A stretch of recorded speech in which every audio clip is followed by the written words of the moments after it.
Here's a case study of a LEED Platinum hotel. It's a flagship hotel of the ITC chain. Prior to ECORE, it was already one of the most energy efficient hotels in the world. The ECORE installation saved about 30% of cooling energy, and the payback was about 2 years. The savings came in at 3,738 kilowatt hours per day on average. And this chart illustrates the advantage of warmer climates where the savings is greater as the temperature increases.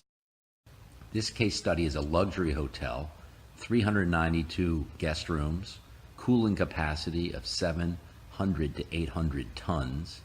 The annual use was 4 million kilowatt hours, and the savings came in at 1.3 million kilowatt hours. That's over 30%, and the payback in 2 years.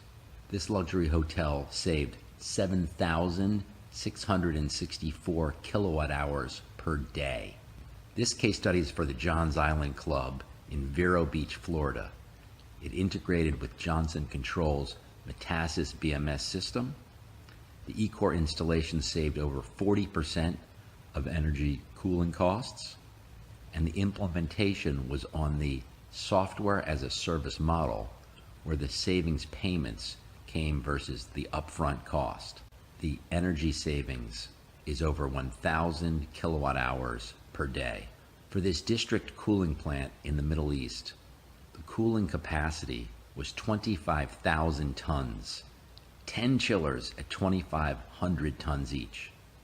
The cooling cost per year was $3.2 million in US dollars, and the savings generated by ECORE is over $600,000 a year.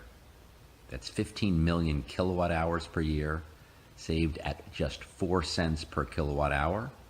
So there's even more savings in the US with higher kilowatt hour rates. This chart illustrates the advantage of ECORE, where there's significantly higher costs without ECORE than with the system.